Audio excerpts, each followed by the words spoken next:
بخاری شریف کے اندر حضرت عبداللہ ابن عباس رضی اللہ عنہ نے بہت اہم واقعہ بیان فرمایا ہے۔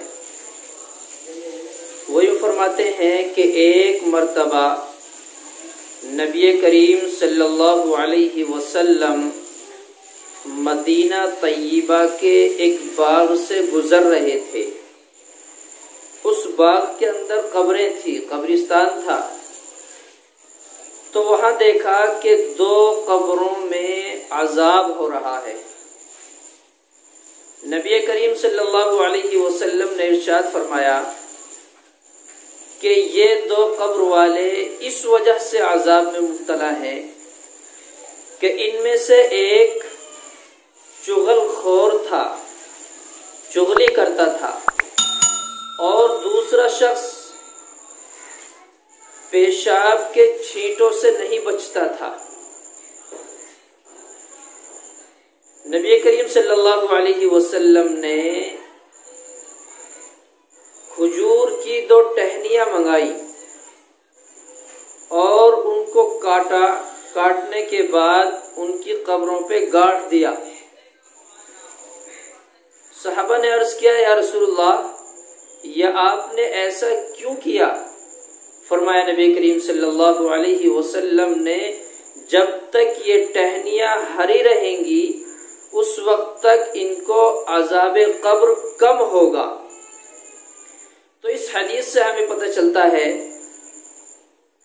کہ آدمی کو چغلی سے بچنا چاہیے، کیونکہ یہ گناہ کبیرہ ہے۔ پیشاب کی چھینٹوں سے بھی بچنا چاہیے، یہ بھی گناہ کبیرہ ہے۔ اور یہ چغل خوری آدمی کے اندر ایک عیب ہے، خود عیب میں مبتلا ہوتا ہے آدمی چغل خوری کی وجہ سے، اور دوسرے لوگوں کے اندر اس کا وقار ختم ہوتا ہے، اس کی عزت ختم ہوتی ہے۔ لوگ اس کو اس نام سے جانتے ہیں کہ بھئی یہ چغل خور ہے، اس کے سامنے بات نہیں کرنی، یہ بات دوسروں تک پہنچائے گا۔ تو ہر آدمی اس سے بچتا ہے، اس کی چغل خوری کی وجہ سے اس کو اپنے پاس بھی نہیں لگنے دیتے لوگ۔ تو یہ خود کے اندر بھی عیب ہے، دوسرے لوگ بھی اس کو عزت نہیں دیتے، اور پھر اللہ تبارک و تعالیٰ نے کتنا بڑا عذاب اس کو دیا، صرف چغل خوری کی وجہ سے عذاب میں مبتلا کر دیا گیا۔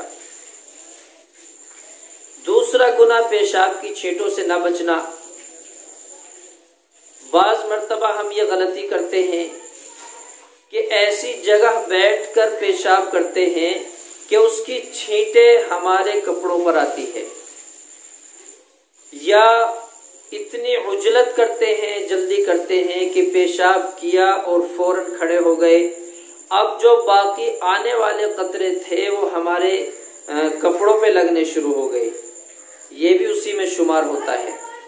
تو اس لیے ہمیں احتیاط اتنی زیادہ کرنی چاہیے کہ ہم اطمینان کے ساتھ فارغ ہوں، اور پھر ہم ایسی جگہ بیٹھیں جہاں پیشاب کی چھینٹیں آنے کا گمان بھی نہ ہو، ایسا اہتمام کریں۔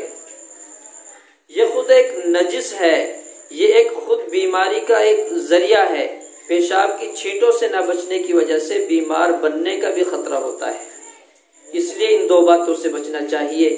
اس واقعے نے ہمیں یہی سبق دیا ہے، اور یہ واقعہ بخاری شریف کے صفحہ نمبر 18 حدیث نمبر 35 پر لکھا ہوا موجود ہے۔